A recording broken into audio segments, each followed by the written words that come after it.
Welcome to Trending Tidbits. Today we're going to be taking a look at this book, The Psychology of Money by Morgan Housel. Seems like everyone's talking about it. Yeah, it's really making a splash. And you know what? I think I get why. It's not like those boring finance books with all the complicated formulas and all that. Instead, Housel brings it to life with these really interesting stories about why so many people, why they're so successful with money. And it turns out it's not always because they're the smartest or anything. Right, exactly. Yeah, it's more about how you act with money. We'll be diving into, how all of our own experiences and, our past shapes how we think about money. It's sometimes it helps us, but sometimes maybe not so much. Yeah, he really shows how those behavioral skills, those are just as important for building wealth, Yeah. Maybe even more important than book smarts or whatever. Totally agree. And you won't believe some of these stories. We're going to hear about a janitor who secretly ended up with $8 million. And then there's this tech genius who lost it all. And get this, we're even going to explore this crazy connection between ice ages and growing your wealth. You'll just have to hear it to believe it. One thing that really hit me was, how Housel uses these real-life examples. Like Ronald Reed, the guy who worked at the gas station and as a janitor, just shows you, how powerful it can be to think long-term and just, stick to your plan. That's a perfect example to start with. I mean, his story is kind of wild, right? He lived really simply, super frugal, invested consistently. And he just let that compounding thing, just work its magic for years and years. Yeah, and that's the key right there. Yeah, decades even. And meanwhile, you've got someone like Richard Fuscone who went to Harvard for business school and everything, a high-powered executive. Yeah. And he ended up bankrupt. It really makes you think, right? Maybe being good with money isn't just about being super smart. It definitely makes you question that assumption, for sure. You don't necessarily need fancy degrees to be successful with money. It's something else. And this pattern, it kind of pops up throughout the book. A lot of times it's those habits we've had forever and how we think about money. Those things can make or break us. It's like Housel is saying, look, if you really want to get good with money, you got to understand yourself, your own money psychology. Yeah, that's a huge takeaway for sure. Absolutely. And that kind of takes us to another important point. How we see money, a lot of that comes from what we experienced, when we were younger. Think about someone who lived through the Great Depression. I mean, their whole take on risk and how they see potential rewards would be totally colored by that. Yeah, totally. For them, it might be all about playing it safe, avoiding anything that seems too risky, even if it means they might miss out on bigger gains. Right. It's they just want to protect what they have. Yeah, exactly. And then on the other side, you've got folks who grew up when everything was booming. They might be totally fine with taking risks, maybe even a little too comfortable sometimes. Yeah, sometimes they don't even think about the downside. Right. Because they've never really seen it. It's we all have these hidden lenses shaped by our past that affect how we see every money decision we make. I read this study by these economists, Malmendier and Nagel. They found out that your risk tolerance, how much risk you're willing to take? It's actually way more connected to when you were born than how smart you are or how much education you've got. Wow. That's pretty wild. I know, right? It's kind of mind-blowing. Your gut feeling about the stock market, it might be more influenced by what was going on in the world when you were a teenager than some fancy financial model or something. That's really interesting. Makes you think. Yeah. The book mentions this guy, Bill Gross. He's super successful bond investor. He says a big part of his success was just, lucky timing. He was born when interest rates were falling. Perfect time to be investing in bonds, right? Makes you wonder how much of our financial success is just plain luck, Just depends on when we happen to be born. Yeah. It's how much control do we really have? That's a good question to ask. It really is. And it leads to another question, how do we become more aware of those, hidden biases, those things that we don't even realize are affecting us, So we can try to be more objective with our money decisions. That's a big one. How do we separate our past from our present, right? Exactly. We'll definitely circle back to that. But first, I got to ask you about the story with John Bogle, the guy who started Vanguard, and this author, Joseph Heller. It all went down at this crazy party hosted by some billionaire hedge fund manager. Can you imagine? Oh, yeah. That story, that one always stuck with me. Me too. So there they are, surrounded by all this wealth and luxury.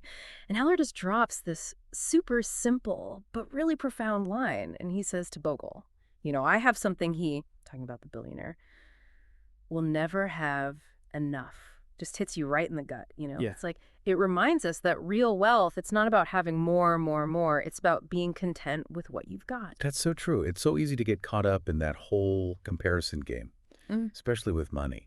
Like Yeah. everywhere you look, you see messages about what you're supposed to have, what you're supposed to be making to be happy. It's like this never-ending pressure. And that constant chasing after more, it can actually make you unhappy. Sometimes it even leads people to do some messed up stuff. The book talks about this guy, Rajat Gupta, the former CEO of McKinsey. He was already super successful and had tons of money, but he threw it all away for, you guessed it, more. It's a good warning, about how dangerous that always wanting more mindset can be. It really shows you that figuring out what enough means for you, that's huge, Yeah. not just for your money, but for your peace of mind, too. Couldn't agree more. And it's not about hitting some magic number. It's about finding that balance between your money goals and what you really value in life. When you have enough, then you can focus on the things that truly matter, right? Your relationships, your passions, and, like making a real difference in the world. Absolutely. It's kind of cool how Housel, connects all these different ideas, like things you wouldn't think go together. Like to explain this whole compounding thing, he uses the analogy about ice ages. It's wild. Yeah. It's a great way to visualize it. Yeah, I'm curious. So how do ice ages, how do they connect to like building wealth? Okay, so picture this. The Earth's tilted just a little bit more, right? Mm. You probably wouldn't even notice it at first. But this tiny change lets a bit more sunlight hit the poles. Okay, yeah, I'm Yeah. picturing. So now you might think, well, little extra sunlight, big deal, right? But here's the thing. Over like thousands of years, that extra sunlight, it means less of the snow melts during the winter. And then all that leftover snow, it starts reflecting even more sunlight back into space. So what happens? The planet starts getting colder. Oh, wow. So it's like this chain reaction, Yeah. right? One small thing leads to something way bigger. Yeah, exactly. And that's how compounding works too. Small, consistent actions, like putting money away regularly. Yeah. Over time, they can grow into something huge. So it's all about consistency. Yeah. And he uses Warren Buffett as the perfect example of that. Oh, yeah. Everyone knows Warren Buffett is like the investing god. But what do ice ages have to do with him? Okay, so Buffett, he started investing when he was pretty young. And by the time he hit 30, he'd already made $1 million. Now imagine if he'd started with like, I don't know, $25,000 at age 30 instead. Yeah, that's a way more realistic for most people. Right, so even with his crazy investing skills, even he wouldn't have ended up with billions today. If he had retired at 60, he'd probably have something closer to $12 million. Wow.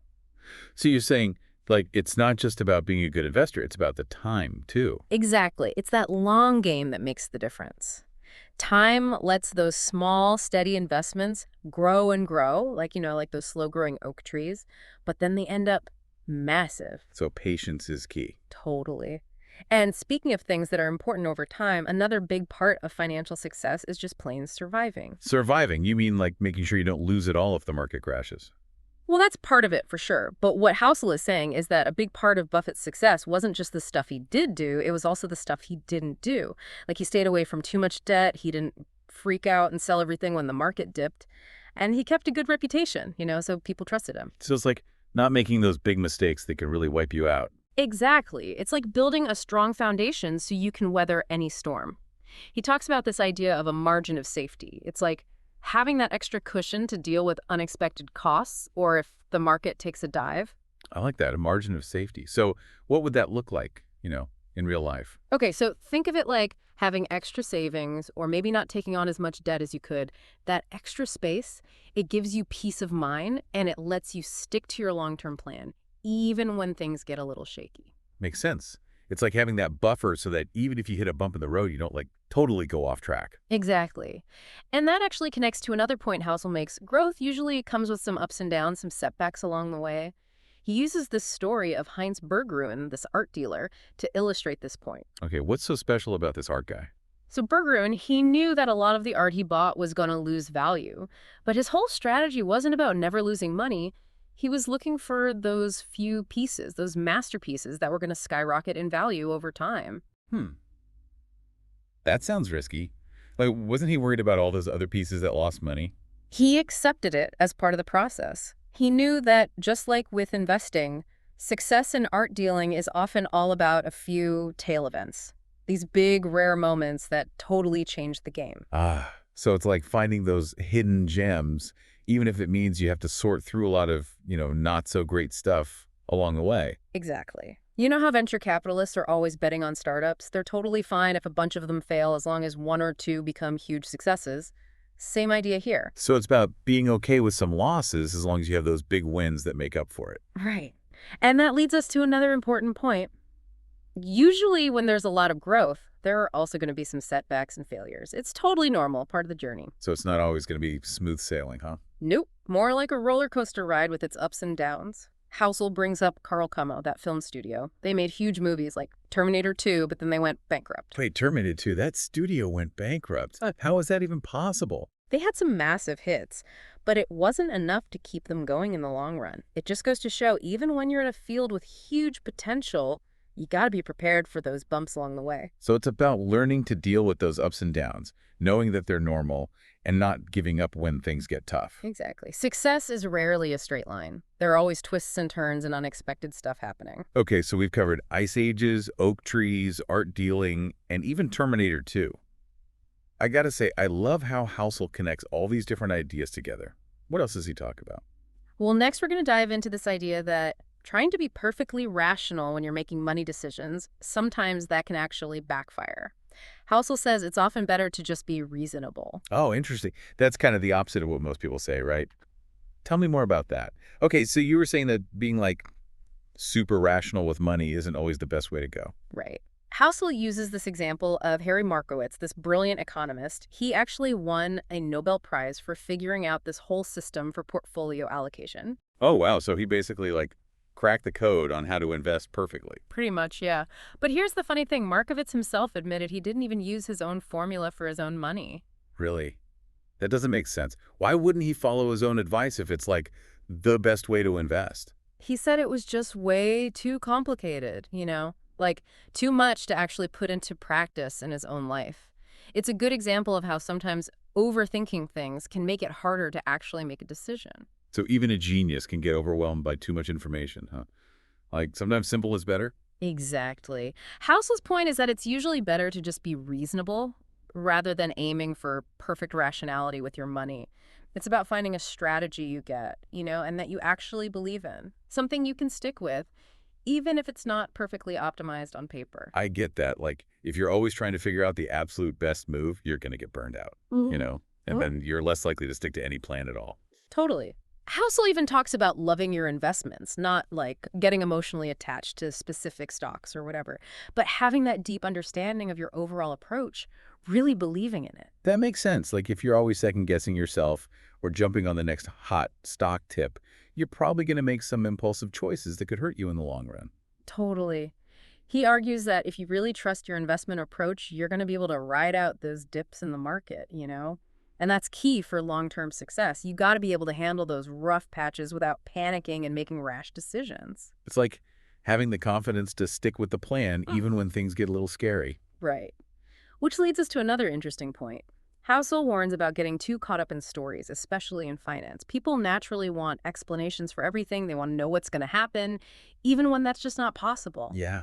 It's like we need to have a reason for why things are happening, even if it's not a good reason. We want to feel in control, especially when it comes to something as important as money. Housel suggests this thought experiment. Imagine an alien watching Earth's economy during, the 2008 crash. That's an interesting idea.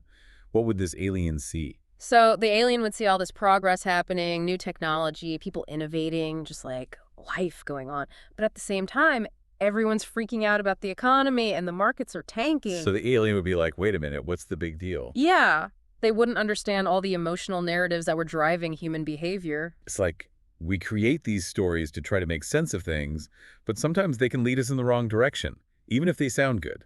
He calls them appealing fictions, these stories we tell ourselves when we don't really have control and the stakes are high. He even tells this story about a father in Yemen. His son's sick and he's desperate for a cure. So he tries this dangerous folk remedy, like shoving a burning stick through his son's chest. Oh, gosh.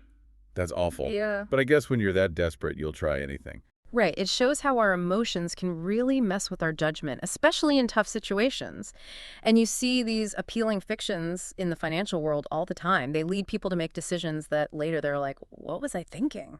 So how can we avoid falling for these stories, these narratives that sound good but might not be true?